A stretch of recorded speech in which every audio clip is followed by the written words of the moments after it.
নমস্কাৰ বন্ধু বান্ধৱীসকল, পুনৰ নতুন এটা ভিডিঅ'লৈ স্বাগতম জনাইছোঁ আপোনালোকক। বন্ধু বান্ধৱীসকল, এইখিনি হৈছে মোৰ পাতিহাঁহ আৰু ফাইনেলি মই এই পাতিহাঁহ বিক্ৰী কৰি দিলোঁ।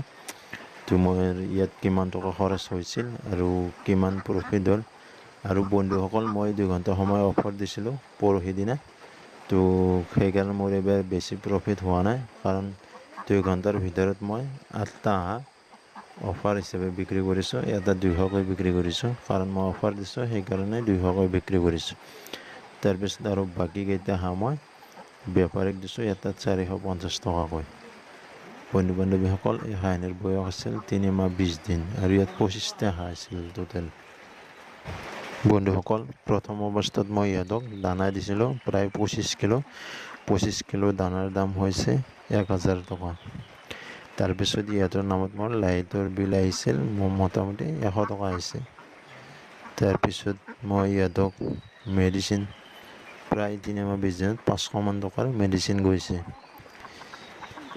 আৰু ইহঁতক মই যিটো ধানৰ ভুচি বুলি কয়, এই ভুচিটো মোৰ 3 মাহ 20 দিনত প্ৰায় 4 কুইণ্টেল ভুচি খাইছে, অৰ্থাৎ 4000 টকা। তাৰপিছত মই ইয়াৰ উপৰিও চাউল দিছিলোঁ মাজে সময়ে ভুচিৰ লগত মিক্স কৰি। চাউল প্ৰায় 100 কিলো চাউল খাইছে। 100 কিলো চাউলৰ দাম 1000 টকা। আৰু মোৰ টোটেল খৰচ হৈছিল ইহঁতৰ নামত 6600 টকা। বন্ধুসকল, আৰু মোৰ হাঁহ বিক্ৰী কৰি টকা পাইছিলোঁ 8টা হাঁহ মই অফাৰ দিয়াৰ কাৰণে এটাত 200কৈ বিক্ৰী কৰিছোঁ। 2 ঘণ্টা সময় অফাৰ আছিল, তো 8টা হাঁহ মই 1600 টকাত বিক্ৰী কৰিছোঁ।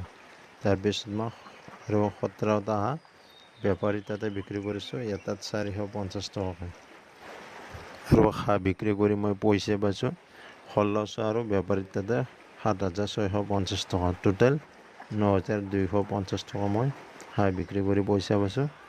আৰু মোৰ খৰচ হৈছিল 6600 টকা আৰু মোৰ প্ৰফিট হ'ল 2650 টকা। বন্ধু বান্ধৱীসকল, 3 মাহ 15 দিনত অৰ্থাৎ 3 মাহ 15 দিনত মাত্ৰ 2650 টকাই প্ৰফিট হৈছে, কাৰণ মই অফাৰ দিছিলোঁ, নহ'লে আৰু 4500 মান টকা টোটেল প্ৰফিট হ'লহেঁতেন।